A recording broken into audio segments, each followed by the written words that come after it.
the Florida Writer Podcast, a discussion about writing and other things. Hello, and welcome to another edition of the Florida Writer Podcast with your host, Allison Nissen. And today, I am lucky enough to be rejoined by Mark Shaiken. Mark, could you give us a 60-second elevator pitch about who you are and what you write? Thanks for having me on. I'm a former lawyer of 4 decades of bankruptcy trial work. And in 2019, when I left the practice of law, it was to, in part, pursue something I'd always wanted to do, which is write. So since then, I've written 4 books. The first was a memoir of a not famous lawyer called And Just Like That. And the next three have been legal thrillers with my star lawyer, Josephina Jones, 3J to her friends, set in Kansas City. Mark, I've got to ask, a lot of people write legal thrillers. Why is there a demand for it?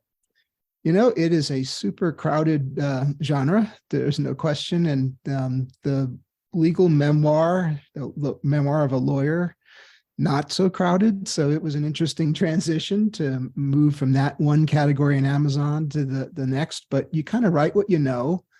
And for better or worse, that is largely what I know. So it's something I wanted to give a shot to. And there's always room for one more legal thriller author. Anybody that can write well is worthy of being an author. Exactly. And hopefully I'm writing well and getting better at it. Have you noticed much of a transition from your very first effort as writing a memoir of a not well-known lawyer to now? I have. You write a ton as a lawyer, especially if you're going to court. There's briefs and all kinds of things you have to write and file with the court for the judge to read and for the other side to read and respond to. But this is totally different. You know, the professional kind of writing is quite stylized and quite different. So to some extent, it was a brave new world when I sat down to do the first book, the memoir. Memoir itself is also different because it's 43 essays about me, my path in, my path out of the law. And so not really fiction, and certainly not a continuous storyline that you had to make sure had continuity to it. So the real challenge was switching to fiction with the first book. And between the first book and the third book, which just came out, I've learned a ton. I think I'm better at it. My method is the same. I still outline a great deal and I still sit down and have the same writing routine. But my storyline is better. I think my writing is better. And so hopefully the whole thing is a tighter package. What do you think creates a great storyline? So that's a great question, especially in the legal thriller world. And I have sort of parts to the formula for me. So for me, it's going to be set in Kansas City. It's going to have quite a bit of jazz and jazz history in it. Kansas City being a huge hub for jazz back in the 20s, 30s, and 40s. Has a big American history component in it. And Kansas City, again, very prominent in the Civil War, a place that the Civil War perhaps was fought over. That's the stew that I have. And hopefully when you stir it up, it creates something that has, like a good stew, it has layers of flavor to it and people enjoy the different parts of it. Tell me about your protagonist. So 3J grew up in New Orleans in the lower Ninth Ward. So she came from the poverty line. Her father worked in a factory. Her mother worked in the church. And they were divorced, but they both stayed in the kids' lives and so continued to share the task of raising them. 3J's father wants her to take the education train out of New Orleans and not take the graduation train back. And so she goes off on a full scholarship. She plays soccer to Whitman College, which is a real college in Walla Walla, Washington. It's one of the small liberal arts elite schools in the United States. Does well there and then goes off to law school in Topeka, Kansas, and ends up at this big law firm as one of the few Black people there and certainly one of the few Black female partners at the time she made partner.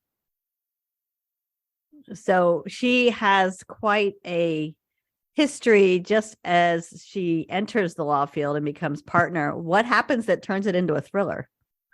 And not just a thriller, but a 3-part thriller.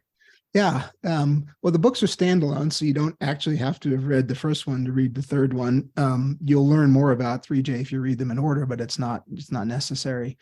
So what makes it a thriller is, to me, so part of the stew is to come up with a storyline that is quirky.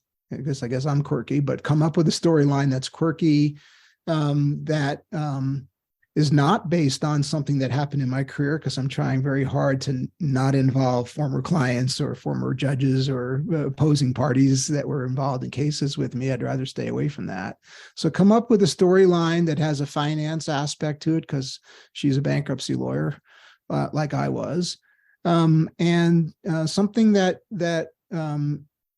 is a little high tech, and then something is not going well for her client, who's usually the one that's owed the money, the debtors. And so what is she going to do to help them? How are they going to make it, or are they going to fail? And then in the new book, there's an overview of white nationalism, because she ends up representing, she gets hired to represent a committee of unsecured creditors in the case. And the leader of the committee is the head of a white nationalist group that's on the Justice Department's and an ADL's list of terrorist organizations.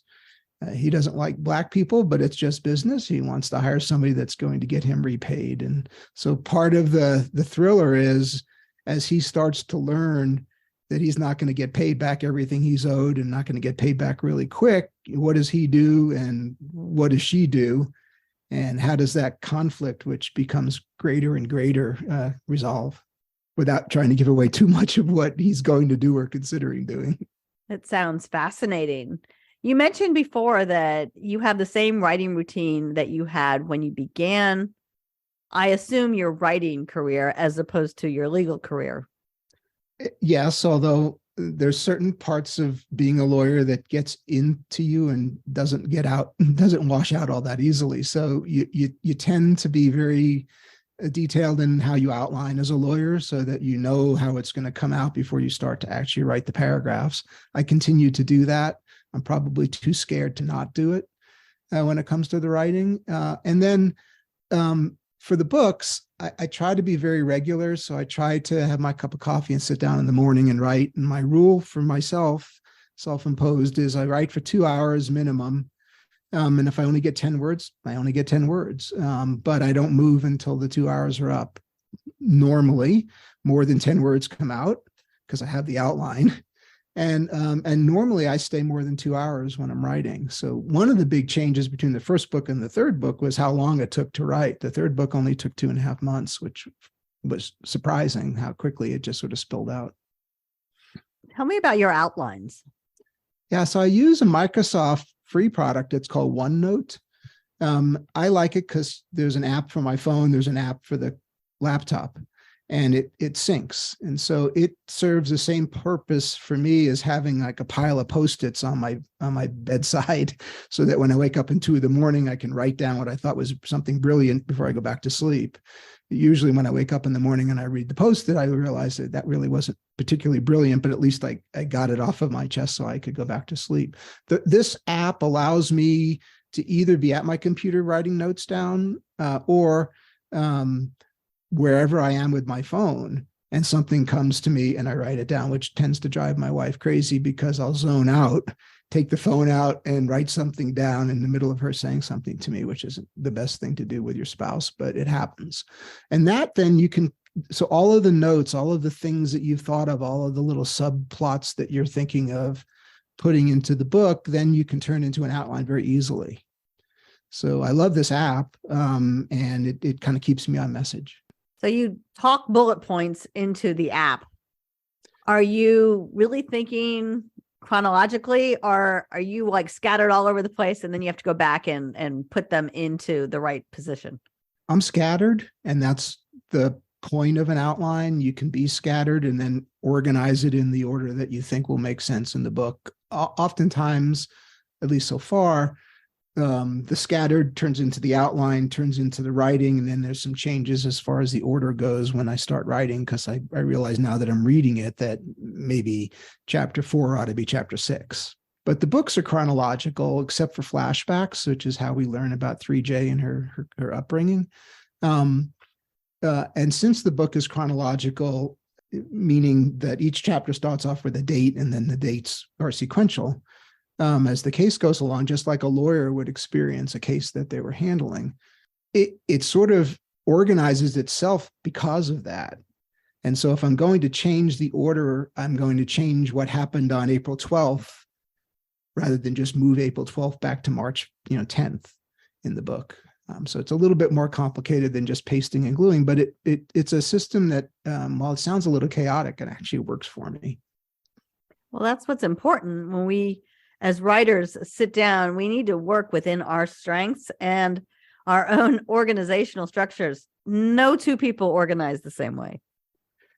True. And I've read lots of pieces by famous authors of how they have their writing process. Some of them do the very organized, always sitting down at the same time computer thing like I do, and others just sort of wait for the inspiration to hit them, and then they, whatever day or time that is, then they run to the computer and start writing. And I can't do that. I would like to, but I have not. That's not a successful way for me.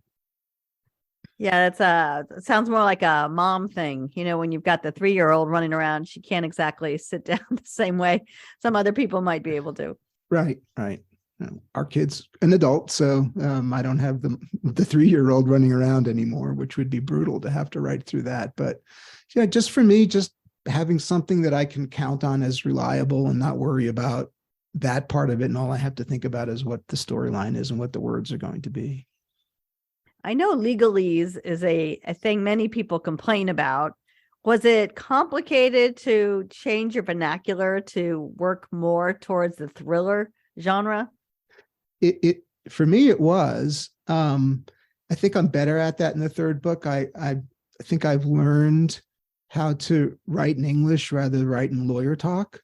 There is this balance. You don't want too much legal stuff in the books for the non-lawyer readers. On the other hand, I don't want it to be like a 45-minute, drama on TV where the lawyers all stand up and scream. That would never happen, and then they turn it off. So I want the book to be realistic. When the lawyers are in court talking to the judge, or the judge is listening to witnesses, or the judge is making rulings, I want that to be very accurate.